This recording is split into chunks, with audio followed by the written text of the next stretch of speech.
What's up guys, how's it going? This video I want to share with you guys a recap over my experience attending the Portland Retro Gaming Expo 2017. This is like my 6th or 7th time going in a row.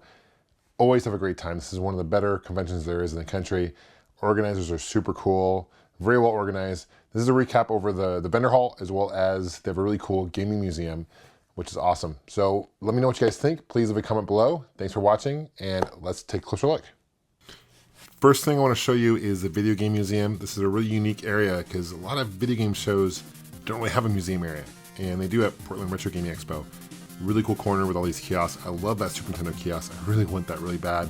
Remember growing up playing that as a kid. I love how they have these games displayed. So one thing about Portland Retro Gaming Expo is it is true to its name. It is retro. So it's not just NES retro. They're Atari focused. In fact, this is the 40th anniversary of the Atari 2600, and they had a big panel. A lot of the guys who were programmers for the Atari 2600 came out. That was really cool to see. So if you like the retro games, definitely check this out. There's a cool prototype for the 2600, as I mentioned. Speaking of which, here's some pornographic games. Love how they have all this displayed. Very cool setup. Really a highlight for me for the show was checking out this video game museum part of the show. I also want to show you the arcade and gaming area. I love this little lounge they did. Very cool retro lounge. They have the green shag carpet. This is new. This is a Starcade arena. This is new. They had an area specifically for Star Wars games. So on various consoles, N64, Super Nintendo, they had all these arcades, Star Wars arcades. This is the new Star Wars pinball, which I'd love to get my hands on someday. The Atari Star Wars, Empire Strikes Back in the middle. They had Return of the Jedi stand up. And they also had a sit down Star Wars Atari. That's one of my favorite games of all time. I'm actually fortunate enough to own one of my own. There's a Star Wars pinball and Episode 1 pinball and the new Battle Pod. If you guys haven't played that, definitely check it out. And that is more of the home consumer version. There's one that you actually get in and sit down. Huge console arcade area. They had tournaments going on all weekend. They had the Tetris Championships in this room as well. Some of the top Tetris players in the country play here and get an award. I'm not quite sure what they win. They had like over 80 pinball machines, which is incredible. Everything was set to free play. Seems like every year this particular area gets bigger and bigger, and I spent hours in the arcade area. And it's extended after the vendor hall closes, and it's open Friday. The vendor hall is not open Friday, and it's just a really cool area to hang out with people and check out. Here's the vendor hall area. A lot of cool games that you don't necessarily see every day. Super Shuttle, or Shuttle for the PC Engine Shuttle. You don't see that every day, and that's unique. Some import items. Very cool. Prices were decent. A lot of the vendors had decent prices. Some of the vendors were a little overpriced, to be honest with you, which you kind of expected to show like this. A ton of NES games, a lot of Super Nintendo games, of course. A handful of Atari 2600, very few CollectorVision games. Unfortunately, I'm a big fan of CollectorVision. It's just hard to find those games out in the wild for one reason or another. But if you're in the market for NES, Super Nintendo, this is definitely a place to check out. This is a cool vendor. This is Moto. Good friend of mine. He lives in Arizona. He's gone to my show as well. He's a vendor at my show, Game on Expo. And he has these really cool edged glasses. Really cool what he does. He has so many different designs. Video game focus, pop culture focus. Super Mario 3 box. That's one of my favorite games of all time. If you guys spot any games here, let me know. And by the way, did you know there was a variant for Super Mario Bros. 3, the label? Can you guys leave a comment below? Let me know if you know what that variant is. Here's a big PC Engine or TurboGrafx 16 area.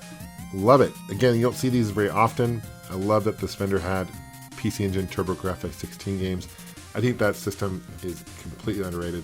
I noticed Splatterhouse. I always play Splatterhouse this time of year because as of filming this, as of editing this, and as of going here, it's around Halloween time, so it's really cool. A really great game, Splatterhouse, to check out for Halloween, of course.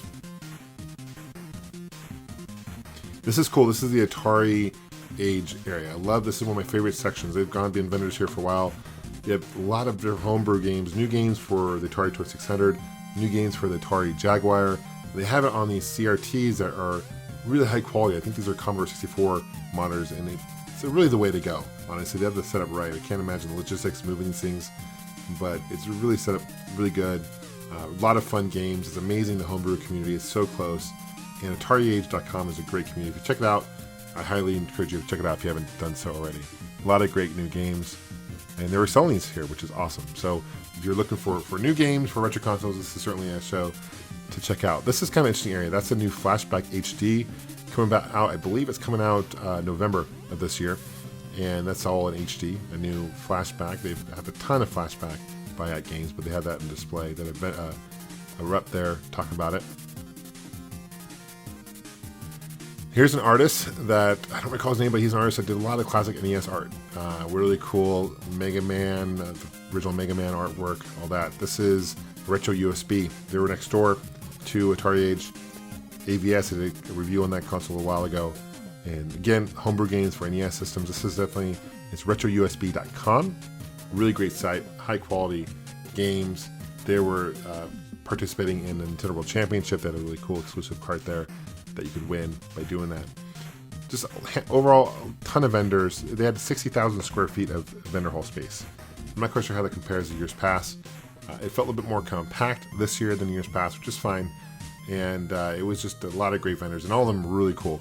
This is cool. Speaking of Halloween earlier, this is really cool. This is Halloween 85 and Halloween 86. I've done reviews on both these games. This is a new homebrew game for the NES. And they actually just released it on the Famicom, which is cool. They were selling it there. Really good game. Highly recommend checking it out if you're into a new platformer for the NES. Pure Solar, which is a new Genesis game, came out years ago. This particular vendor was selling repros and hack games, which if you're into that, that's pretty cool. Dreamcast games, a lot of different choices, a lot of imports, which is cool. That's one thing I have not gotten into with the Dreamcast import games. Something definitely I might want to look into getting into. Overall, I had a fantastic time at the Portland Retro Gaming Expo. Here's my good friend John Riggs. Check out his channel, super nice guy. Thank you so much for watching this, guys. Thanks for leaving a comment. Thank you for subscribing. I really appreciate it. Take care. We'll see you soon, and game on.